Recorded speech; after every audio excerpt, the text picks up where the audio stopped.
Hello friends, அனைவருக்கும் வணக்கம். இன்றைக்கி நம்ம சேனலில் சக்கரவள்ளி கிழங்கை வச்சு கோதுமை மாவில் ஒரு பராத்தா பண்ணலாம். சாஃப்டாக ரொம்ப டேஸ்டியாக இருக்கும். சீக்கிரமாக பண்ணிடலாம். இது ரொம்ப ஹெல்த்தியும் கூட. வாங்க இது எப்படி செய்யலாம் நம்ம பார்க்கலாம்.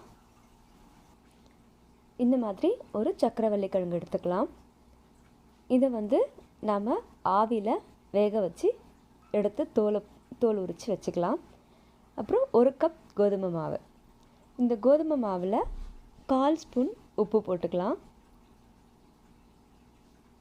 அதுக்கப்புறம் கொஞ்சம் 1/4 ஸ்பூன் மஞ்சத்தூள்,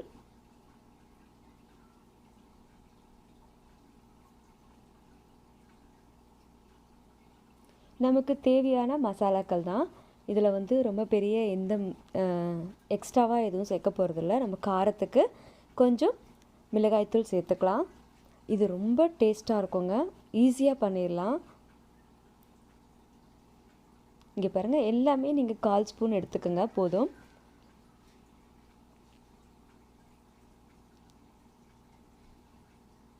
அதுக்கப்புறம் நம்ம 1/4 ஸ்பூன் கரம் மசாலா எடுத்துக்கலாம்.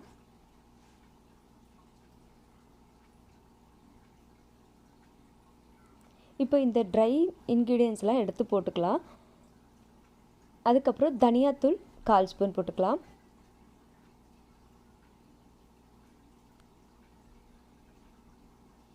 எல்லாமே நம்ம 1/4 ஸ்பூன் சேர்த்துக்கலாம் போதும். நாம் இதோட கஸ்தூரி மேத்தி பவுடரும் நம்ம சேர்த்துக்க போகிறோம். ரொம்ப வாசமாக இருக்கும் அது சேர்த்தா. நீங்கள் கண்டிப்பாக அதை சேர்த்துக்கோங்க. இது சீரகத்தூள் 1/4 ஸ்பூன் சீரகத்தூள். அதுக்கப்புறம் கடைசியாக கஸ்தூரி மேத்தி பவுடர் நல்லா கையால் தூள் பண்ணி நம்ம போட்டுட்டு, இங்கே பாருங்கள், இந்த மாதிரி எடுத்துகிட்டு நம்ம கையாலேயே நம்ம பவுட்ரு பண்ணால் நல்லா பவுடர் ஆகிடும். இங்கே பாருங்கள் எவ்வளோ மைய பவுடர் ஆகிடுச்சு பாருங்கள்.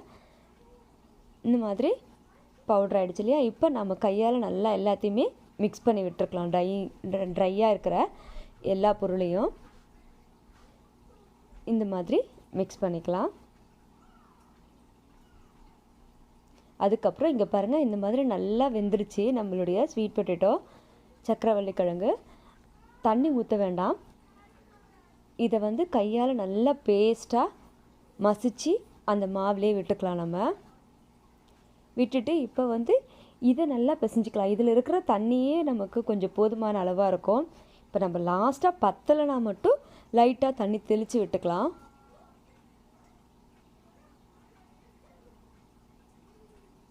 இது ரொம்ப ஹெல்த்தி குழந்தைங்களுக்கு.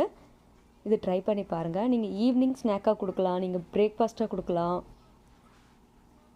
நீங்களே கூட டின்னராக கூட நம்ம சாப்பிட்லாம், பெரியவங்க கூட.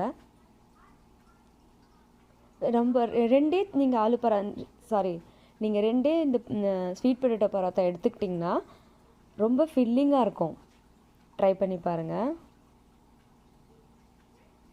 இங்கே பாருங்கள், கொஞ்சமாக தண்ணி தெளிச்சிக்கலாம். நிறைய தண்ணி தேவைப்படாது.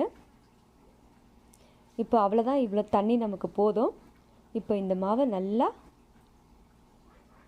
சப்பாத்தி மாவு மாதிரி இந்த மாதிரி பசைஞ்சு இதில் கொஞ்சமாக மேலே எண்ணெய் விட்டு தடவி நம்ம ஒரு 10லேருந்து 15 நிமிஷம் விட்டுறலாம். கொஞ்சம் ஊறட்டும். அதுக்கப்புறம் எடுத்து பராத்தா போட்டுக்கலாம். இங்கே பாருங்கள், அவ்வளோதான். இதை நம்ம ஒரு துணியாலேயோ ஒரு பாத்திரத்தாலேயோ மூடி வச்சிடலாம்.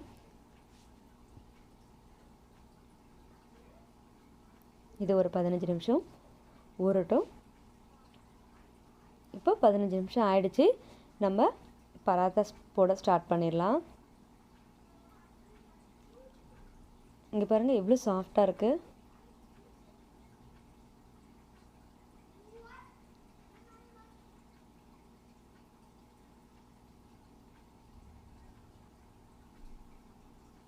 நம்ம எண்ணெய் போடவே இல்லை. முதல்ல மேலே தடவணும் இல்லையா, ஒரே ஒரு ஸ்பூன் எண்ணெய்.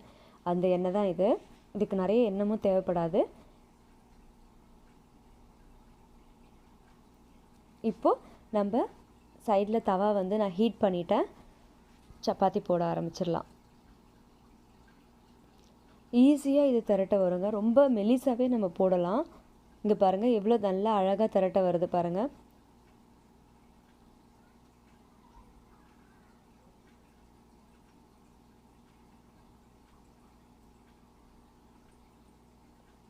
இது ஒட்டவே செய்யலை.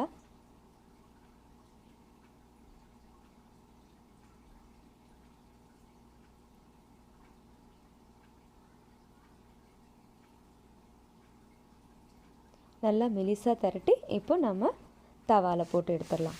சூப்பராக நம்மளுடைய சக்கரவள்ளி கிழங்கு பராத்தா ரெடி ஆகிடுச்சு.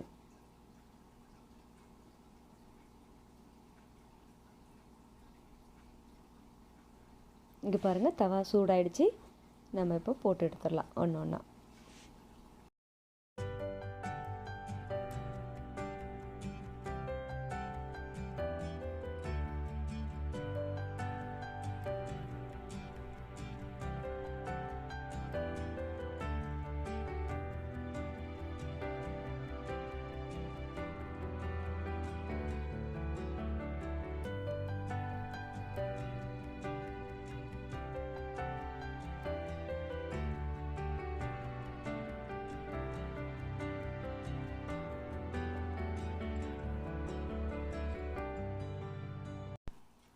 சூப்பராக நம்மளுடைய பராத்தா ரெடி ஆகிடுச்சு பாருங்கள். ஈஸியாக சிம்பிளாக பண்ணிடலாம். இதுக்கு நிறைய நம்ம சைட் டிஷ்லாம் பண்ணணும் இல்லை, நம்ம ஊறுகாய் வச்சுட்டு சாப்பிட்லாம், தயிர் பச்சடியும் வச்சு சாப்பிட்லாம். சூப்பராக இருக்கும். நான் வந்து தயிர் பச்சடி தாங்க சூஸ் பண்ணுவேன். அது ரொம்ப டேஸ்ட்டாக இருக்கும். தயிர் பச்சடி வச்சு டேஸ்ட் பண்ணி பாருங்கள். ரொம்ப சுவையாக இருக்கும், ரொம்ப ஹெல்த்தியும் கூட. இது வந்து ரொம்ப புதுவிதமான ஒரு பராத்தா. இதை எல்லோரும் கண்டிப்பாக ட்ரை பண்ணணும். ட்ரை பண்ணிவிட்டு எனக்கு கமெண்ட்டில் எப்படி இருந்ததுன்னு சொல்லுங்கள். இந்த வீடியோ உங்களுக்கு பிடிச்சிருக்குன்னு நினைக்கிறேன். இந்த வீடியோ உங்களுக்கு பிடிச்சிருந்தால் லைக் பண்ணுங்கள், ஷேர் பண்ணுங்கள், கமெண்ட் பண்ணுங்கள், சப்ஸ்கிரைப் பண்ணுங்கள். நன்றி, வணக்கம்.